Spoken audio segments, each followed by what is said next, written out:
വർഷം പഹൽഗാമിൽ നടന്ന ഭീകരാക്രമണത്തിന് മറുപടിയായി ഇന്ത്യ സിന്ധു നദീജല കരാറിൽ നിന്നും പിന്മാറിയത് പാകിസ്ഥാന് കനത്ത തിരിച്ചടിയായിരുന്നു.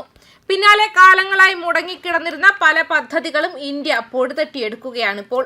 രാജ്യത്തിനകത്തും അതിർത്തികളിലും സമാനതകളില്ലാത്ത പ്രതിസന്ധിയാണ് പാകിസ്ഥാൻ നിലവിൽ നേരിടുന്നത്. പഹൽഗാമിൽ ഭീകരാക്രമണത്തിന് ശേഷം ഇന്ത്യയാണെങ്കിൽ പാകിസ്ഥാനോടുള്ള പ്രതികാരത്തിന്റെ പാതയിലും. അതിന്റെ ആദ്യ മുന്നോടിയായിട്ടാണ് ഇന്ത്യ സിന്ധു നദീജല കരാറിൽ നിന്നും പിന്മാറിയത്. ഇത് പാകിസ്ഥാന് കനത്ത തിരിച്ചടിയാകുന്നു എന്ന കാര്യത്തിൽ സംശയവുമില്ല. പിന്നാലെ കാലങ്ങളായി മുടങ്ങിക്കിടന്നിരുന്ന പല പദ്ധതികളും ഇന്ത്യ പൊടുതട്ടിയെടുക്കുന്നു എന്ന വിവരങ്ങളാണ് ഇപ്പോൾ പുറത്തു വരുന്നത്. കരാർ നിലവിലുണ്ടായിരുന്നപ്പോൾ സിന്ധു, ഝലം, ചെനാബ് നദികളുടെ നിയന്ത്രണം പാകിസ്ഥാനും രവി, ബിയാസ്, സത്ലജ് നദികളുടേത് ഇന്ത്യക്കുമായിരുന്നു. എന്നാൽ കരാർ പിൻവലിച്ചതോടെ ചെനാബ് നദിയിലടക്കം ഇന്ത്യ അണക്കെട്ടുകൾ നിർമ്മിക്കാൻ ആരംഭിച്ചു.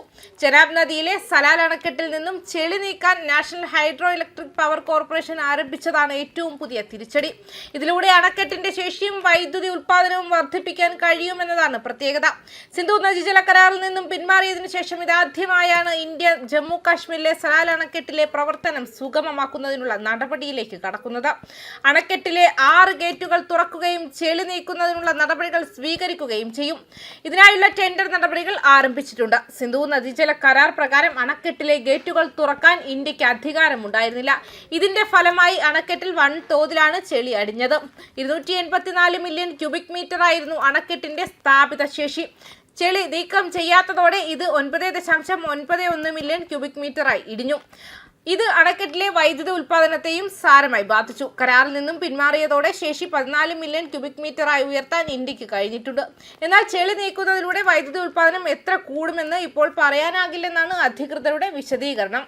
വൈദ്യുതി ഉൽപാദനം വർദ്ധിക്കുമെന്നത് ഉറപ്പാണ്. കൃത്യമായ കണക്ക് ലഭിക്കണമെങ്കിൽ ശുചീകരണം പൂർത്തിയാകണം.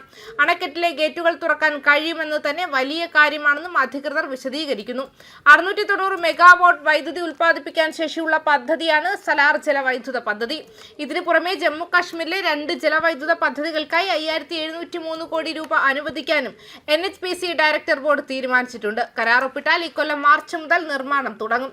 പദ്ധതിയുടെ പ്രഖ്യാപനത്തോടെ ഇന്ന് NHPC ഓഹരികൾ വിപണിയിൽ തിളങ്ങുമെന്നാണ് കരുതിയത്. എന്നാൽ നേട്ടത്തോടെ വ്യാപാരം തുടങ്ങിയ ഓഹരികൾ പിന്നീട് 0.5% ഇടിഞ്ഞു.